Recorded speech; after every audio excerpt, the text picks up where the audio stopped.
You know, it's kind of wild when you think about it, how a country can actually be bringing in more than it spends on its basic operations, like running a primary budget surplus, but its debt still just explodes. Yeah, it seems totally counterintuitive, right? Yeah. But that's exactly where we're starting today. We're diving into some really fascinating research by Shady Hassan from the MENAfem Movement. It looks at how policies from the IMF, the International Monetary Fund, which seem pretty technical, maybe even neutral. Might actually be fueling that exact situation Yeah. and significantly widening the inequality gap in countries like Egypt. It's eye-opening stuff, how these, economic tools can have such uneven impacts across society, often kind of hidden away in the numbers. Right. And so our mission here, for you listening, is to really get under the hood and understand how certain IMF conditions, especially those guiding central banks during, say, global price shocks, can end up making internal inequality worse. Unintentionally, perhaps, but worse nonetheless. And this isn't just theory. We're grounding this in Shady Hassan's analysis of recent detailed data from Egypt, specifically from around 2020 right up to 2025. Exactly. Looking at the IMF's Extended Fund Facility, the EFF, and the conditions tied to it, particularly for Egypt's central bank dealing with those external inflation surges. Okay, let's get into it. What's the absolute core argument here from Hassan's research? Well, the main finding is pretty striking. Hassan argues that these specific IMF conditions basically incentivize Egypt's central bank towards certain actions.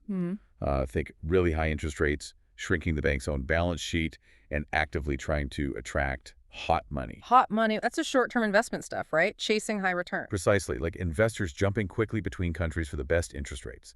Hassan's research shows that, particularly during these external inflation shocks, these policies actually caused the Egyptian government's domestic debt to just, well, balloon. And here's the crucial part.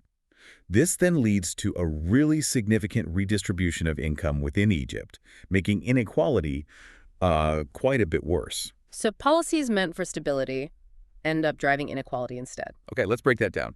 Starting with the domestic debt. How do those high interest rates, the ones the IMF often pushes to attract investment and fight inflation, cause Egypt's internal debt to climb so dramatically? Yeah, this is key. So when the government offers really high interest on its bonds, it looks attractive, right? Investors pile in. But for Egypt, already carrying significant debt, those high rates mean the cost of just paying the interest on existing debt goes through the roof. Oh, Hassan's research shows Egypt's domestic public debt more than doubled. It went from 3.9 trillion Egyptian pounds in June 2020 up to 8.7 trillion by June 2024. wow, doubled in 4 years. That's huge. And didn't you say Egypt was running primary budget surpluses, taking in more than they spend before debt payment? Exactly. Since 2018, actually. So they're managing their day-to-day finances, but the debt keeps growing. Why? Yeah. Why? Well, Hassan estimates that the sheer force of compound interest accounts for at least, get this, 75% of that debt increase. He stresses that almost all of Egypt's current domestic debt is essentially inherited debt piling up interest. So even if they manage current spending perfectly, the interest on past borrowing is just overwhelming them. Pretty much. It's like trying to bail out a boat with a huge hole in it. The past interest keeps flooding in faster than they can manage the present. And this connects to the hot money idea you mentioned. It does. Those high interest rates on Egyptian T-bills and bonds, they were like a magnet for that short-term hot money.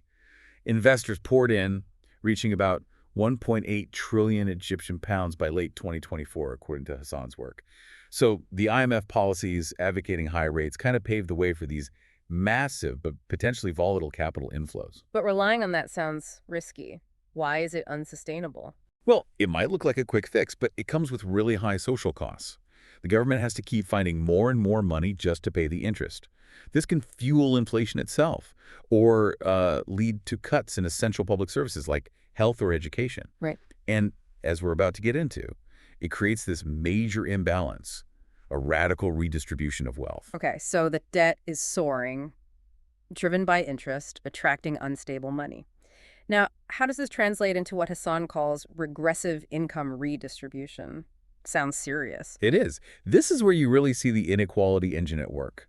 That massive debt burden and the huge interest payments fundamentally shift who gets what slice of the national income pie. How so? Look at the figures Hassan pulls from the 2024-25 Egyptian budget. Interest payments on just domestic debt are projected at a massive 1.6 trillion Egyptian pounds. Okay, 1.6 trillion. Now compare that Total wages for the entire government sector, about $575 billion, and total spending on subsidies, grants, social benefits, all that safety net stuff, around $635.9 billion combined. Wait, hang on. So the interest paid out on domestic debt is more than double the entire public sector wage bill, and significantly more than all subsidies and social benefits put together. Exactly. That's the stark reality. Hassan points out that this means nearly 80% of all the taxes collected in Egypt are effectively being spent just paying interest on this domestic debt. 80%. Yeah. He calls it a highly regressive taxation system because the money flows overwhelmingly from the general populace via taxes towards those, often wealthier, individuals and institutions holding the government debt, not towards public investment or supporting lower incomes. And this isn't just a blip. No. Projections suggest this pattern is likely baked in until at least 2026 or 2027. So it really hits that core idea we're exploring how these policies are actively shifting wealth upwards. So let's talk about who's actually benefiting from these sky-high interest rates. It's clearly not the average person struggling with inflation, right? No, definitely not. Hassan's research looks closely at the banking system's role here. The direct beneficiaries are, well, the people who actually have bank accounts with savings in them. And how many people is that in Egypt? Well, financial inclusion is quite low. Hassan cites data from 2021 showing only about 27.44% of adults had a bank account. Maybe close to a third now, but still a minority. So less than a third of adults could even potentially gain from high interest on savings. Exactly. And Hassan estimates the minimum annual interest income just from local currency time and savings deposits was already around 708 billion Egyptian pounds by October 2024. 708 billion. Yeah, compare that to the total cash circulating or total government wages. Yeah. It's a huge amount of income flowing to a relatively small group who have bank savings. So you've got this situation where a small group gets compensated for inflation via interest, maybe even profiting. Right. While the majority, who might hold their savings in cash, just see its value eroded by that same inflation. And they might also face cuts to public services because so much government money is going to interest payments. It's a recipe for widening inequality. This really sounds like it ties into that economic concept, Doug, the return on capital being greater than economic growth. Yes, Hassan explicitly looks at this. He finds that the rate of return on fixed income, basically, what people earn from things like government debt and savings deposits, driven by those high interest rates, significantly outpaced Egypt's overall economic growth, the GDP growth, between 2021 and 2025. How much faster? He estimates a cumulative return on that fixed income of about 2.9 times, compared to cumulative economic growth of maybe 2.1 times by June 2025. So wealth held in these forms is growing much faster than the economy itself. Which logically means those holding that wealth get a progressively larger share of the total economic pie over time. Precisely. It concentrates wealth. And Hassan adds another concerning point. The total amount flowing into these domestic interest income channels actually became larger than the total credit being extended to private businesses in local currency.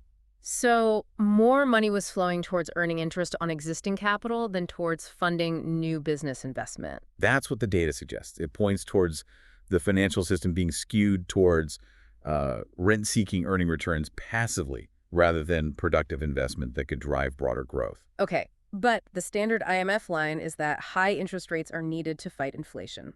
Hassan seems to push back on this, especially for countries like Egypt. He does, strongly.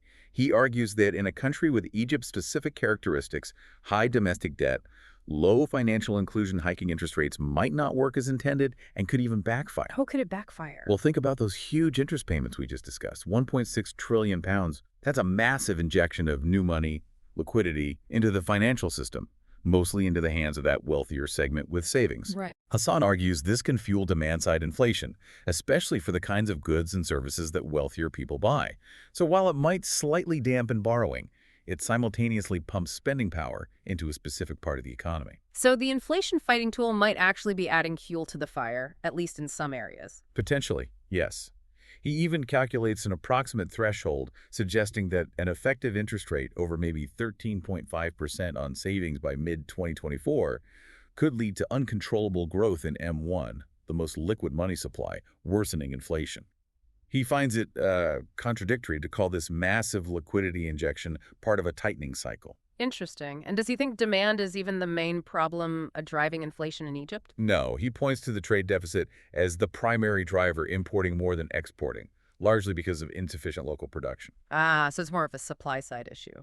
He suggests so, and argues that IMF policies restricting credit for productive sectors, like the conditionality that stopped the central bank offering subsidized loans for industry and agriculture, might actually worsen long-term inflation, because it hinders the development of local production that could replace expensive imports. So cutting off support for local industry could lock Egypt into relying on imports, keeping inflation high. That's the concern raised, yeah. It might undermine the very goal of long-term price stability. Okay, so bringing this all together, Hassan's conclusion is quite damning. He says these IMF-backed policies are violating fundamental fairness norms. What does he mean by that? He means that these policies essentially end up shielding or even rewarding the wealthiest segment, those holding capital, earning high interest during a time of economic shock and hardship for the majority. While everyone else faces inflation and potential cuts? Exactly. When the majority are seeing their purchasing power shrink, maybe losing access to services, while a select few are protected or profiting through mechanisms like high interest rates on government debt, it clashes with basic ideas of fairness and shared sacrifice. Hassan argues this kind of perceived unfairness can erode social cohesion and potentially lead to instability. And he even mentions an ancient Egyptian example. Yeah, briefly, Pharaoh Baccharis and rules around debt justice. Just a historical nod to show that thinking about fairness in debt and economic policy isn't exactly a new concept. Okay, so if we had to really boil it down, what's the single biggest takeaway from Shady Hassan's research that you want people listening to grasp? I think the core message is that these seemingly technical IMF conditionalities applied in the Egyptian context triggered central bank policies that had profound and arguably negative distributional consequences.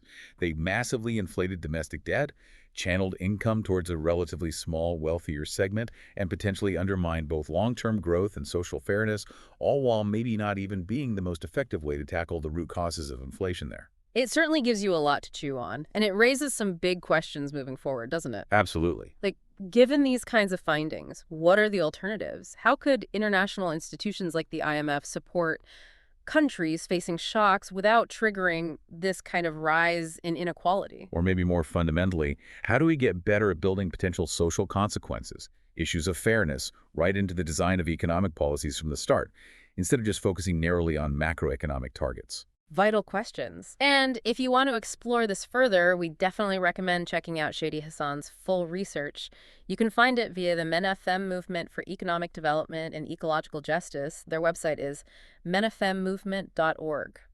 It's really crucial work for understanding these complex dynamics, especially if we're serious about building economies that are not just stable, but also equitable and resilient for everyone. Couldn't agree more. Understanding how these policies play out on the ground is essential if we want economic stability that doesn't deepen social divides.